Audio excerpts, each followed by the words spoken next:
sedang persiapan menuju ke Takengon dari Benar Meriah. Insyaallah.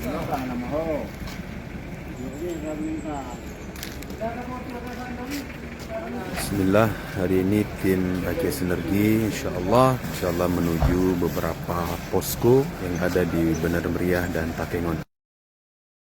Ini dari donasi Ma'had Sunnah Takengon Peduli, alhamdulillah bisa sewa ini untuk membersihkan material yang ada di sekitaran jalan dan sekitar Ma'had. Proses dari posko Aceh Sinergi di Ma'had Sunnah Takengon kita angkat menuju ke beberapa titik insyaallah. Barakallahu fikum.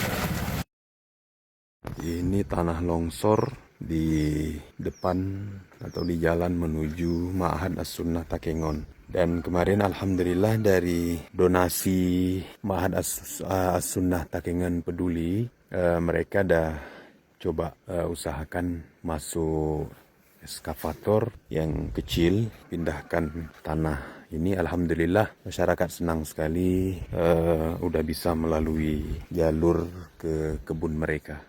Nanti uang zakat ini kita berikan kepada beberapa keluarga yang dari sini nih.